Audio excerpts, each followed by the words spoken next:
Good afternoon students. आज हम अपनी पाठ्य पुस्तक का पाठ 5 पढ़ेंगे, जो कि एक कविता है और जिसका शीर्षक है गाते हो तरु।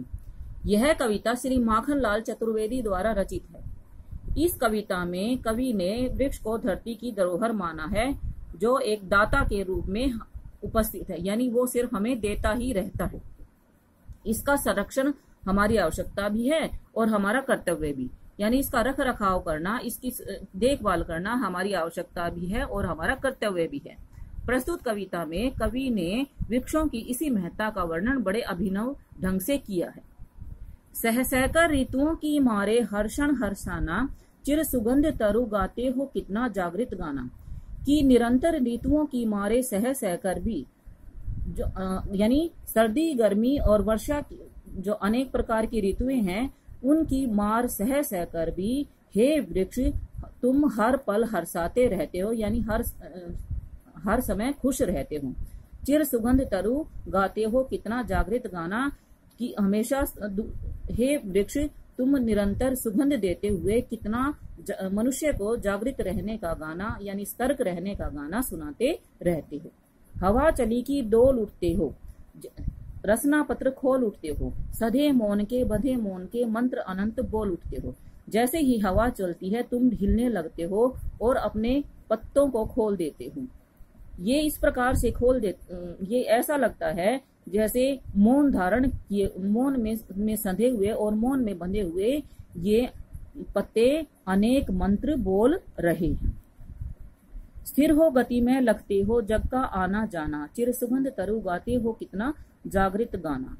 कवि वृक्षों को कहता है कि हे वृक्षों, तुम एक जगह पर स्थिर रहते हुए भी इस संसार की आवागमन को देखते रहते हो।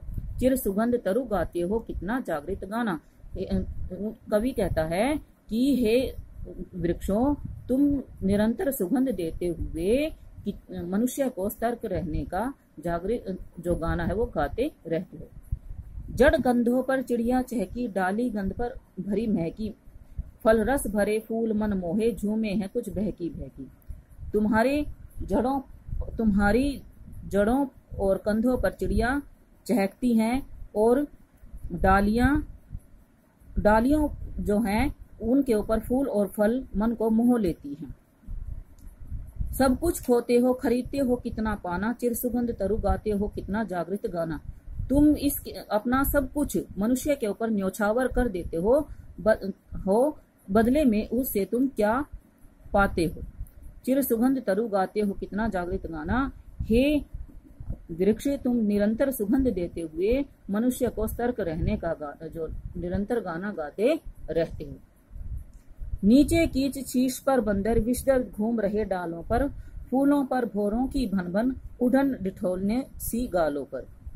तुम्हारे जड़ में कीचड़ रहता है, तुम्हारे सिर पर बंदर रहता है, तुम्हारी डालों पर जो सांप है वो घूमते रहते हैं, तुम्हारे फूलों पर भंवरों की जो भन भन है वो इस प्रकार से रहती है जैसे माँ अपने बच्चे के मुख पर काजल का टीका लगा देती है।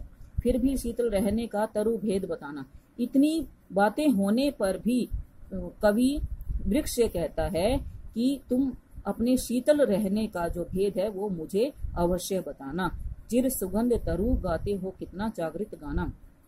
कवि वृक्ष को कहता है कि तुम निरंतर सुगंध देते हुए मनुष्य को सतर्क रहने का गाना निरंतर गाते रहते हो।